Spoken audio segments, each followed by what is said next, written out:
Leo tunakutana hapa maalum kwa ajili ya kukumbuka aliyekuwa kiongozi wa taifa hili, aliyekuwa rais wa Jamhuri ya Muungano wa Tanzania awamu ya 5, mpendwa wetu hayati Dr. John Pombe Magufuli. Baba wa taifa alipokuwa anahutubia taifa kwenye kifo cha aliyekuwa waziri mkuu hayati Edward Moringe Sokoine mwaka 1984, alisema tutamkumbuka marehemu Sokoine si tu kwa sababu alikuwa mchapakazi, kwa sababu wako watu wengine wanachapa kazi.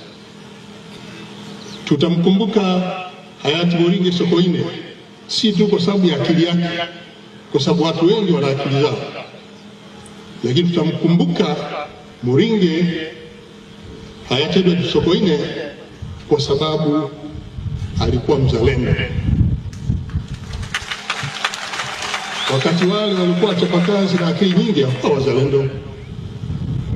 Na tutamkumbuka Edward Moringe Sokoine kwa sababu alikuwa na busara, hekima katika kutekeleza wajibu wake. Wakati wengine waliokuwa wanaotaka kuchapa kazi hawakutumia busara na hekima katika kufanya kazi zao. Naomba kunukuu, leo hii tuko hapa kwenye kumbukizi hii. Hatuwezi kujitenga na sifa hizi kwa hayati Dr. John Pombe Magufuli. Alikuwa mchapakazi, alikuwa na akili za ndani ya darasa, lakini pia hata nje katika kutekeleza majukumu yake. Alikuwa ni kiongozi mzalendo. Uzalendo unajengwa na uwajibikaji, uaminifu, uadilifu, lakini pia kupenda maendeleo na matokeo ya kazi hizo. Huu ndio uzalendo.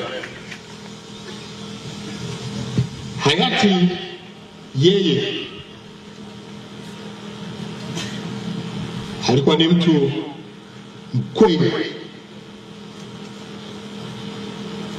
lakini pia alikuwa hana mzaha katika mambo yake na ni mkali. Alikemea maovu, wezi wala rushwa, wabadhirifu wa mali za umma,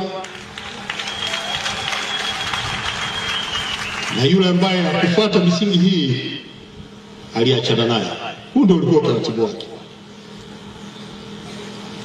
Leo pia tunamkumbuka hayati Dr. John Pombe Magufuli. Sisi ambao tulikuwa karibu naye tunaweza kushuhudia na kunufaika na busara zake na hekima zake katika kuongoza taifa hili, na hasa kutambua rasilimali za nchi na wananchi wenyewe na wanyonge wa kuwepo.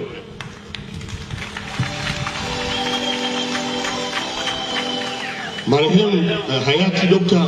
John Pombe Magufuli alikuwa mwalimu pia. Sisi ambao tumekaa jirani na yeye kwa kipindi kirefu toka anaanza jukumu lake mpaka anatangulia mbele za haki, tulijifunza mengi. Tulikuwa na Mheshimiwa Dr. Samia Suluhu Hassan, rais wa Jamhuri ya Muungano wa Tanzania sasa akiwa makamu wa rais, lakini nilikuwepo pia na mimi pia Mheshimiwa Dr. Mwinyi alifanya naye kazi, rais wa Zanzibar. Tulijifunza mengi kutoka kwake katika kipindi chake, na hii ndio imepelekea mpaka alipotangulia mbele za haki na Mheshimiwa Dr. Samia Suluhu Hassan kuingia madarakani, kutokana na elimu aliyoipata na kutambua malengo alikuwa ameyaweka, imemsaidia na imemwezesha Mheshimiwa Dr. Samia Suluhu Hassan kutekeleza miradi yote ya kimkakati iliyoachwa na marehemu. Baba Askofu alipokuja hapa ameeleza vizuri ile miradi ambayo iliachwa, na ile yote tunaendelea kuitumia sasa ni kwa sababu Mheshimiwa Dr. Samia Suluhu Hassan ameitekeleza na anaendelea kutekeleza. Hii ni manufaa ya ualimu ambao ametuachia hayati Dr. John Pombe Magufuli. Leo tukiwa hapa tunatambua kwamba Watanzania, wana Geita, wana Chato,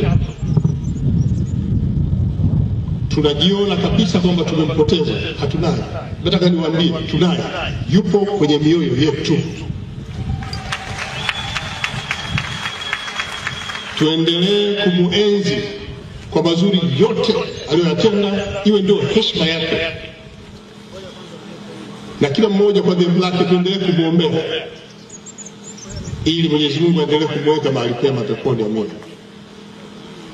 Baba yetu Mama Janet Magufuli, watoto, ndugu na jamaa, tunaendelea kuhakikisha kwamba tuko pamoja na tuendelee kuwa pamoja.